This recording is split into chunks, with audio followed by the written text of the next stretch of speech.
there's another challenge. We can level at determinism, and it's a fairly weighty one, I think.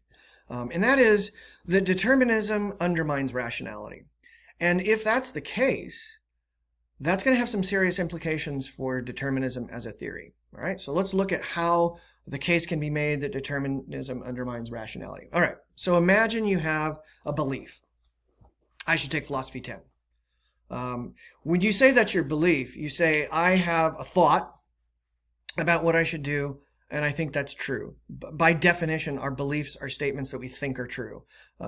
We can't believe something that we think is false. Okay, so all of our beliefs are true, or at least we believe they're true. We may come later on to find out that some of our beliefs that we thought were true are not true, and then we just stop believing those things. We don't continue believing things that have been proven false to us.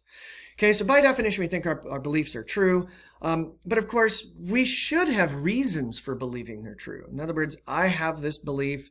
What caused it? Okay, why do I have this belief? And there's different options.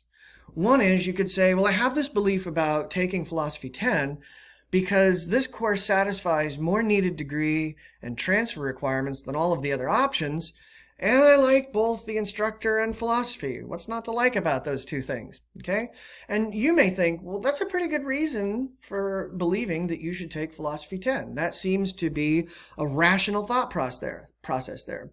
It's different from this kind of a reason. I think I should take philosophy 10 because I'm totally tripping on LSD right now, and the way that philosophy 10 appears in WebAdvisor on the screen is like super cool. That's why I have this belief I should take philosophy 10. And you see a difference between those two thinking processes, right? Right? This option number 1 seems far more rational than option number 2. And we could keep throwing out all kinds of options. I want to take philosophy 10 because my dad had an awesome beard and the philosophy 10 instructor reminds me of him.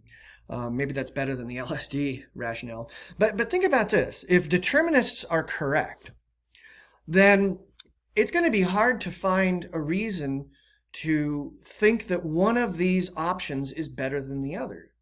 Because after all, each of these thoughts are just occurrences that are occurring because of the way that things are in the physical realm at any given time. Because remember, for the determinists, thoughts are caused.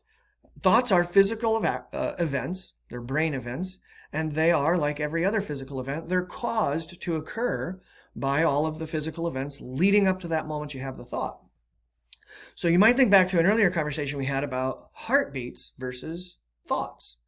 And we talked about this idea that, well, heartbeats occur. The heartbeat that I have is neither true nor false. It just is.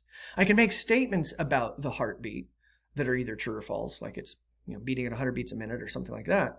But the heartbeat itself is just something that's occurring because of the way that things existed physically the moment before. Well, if the determinists are right, wouldn't we have to say the same thing about the thoughts that we have? And if it's true that the thoughts we have are just happening because of the physical events leading up to the thought, then it's not clear to me that we have a rational basis to determine that one kind of thought is better than or truer than another. It just kind of is, like a heartbeat. And so if that's the case, the beliefs that we have are just events that are occurring, and the quote-unquote rationale behind those beliefs are other events that are just occurring, then why would it be rational to believe that determinism is true? It's just an idea, but it occurs because of physical events that are occurring. So why would we have any reason for believing that determinism is true? And then determinism becomes kind of self-defeating.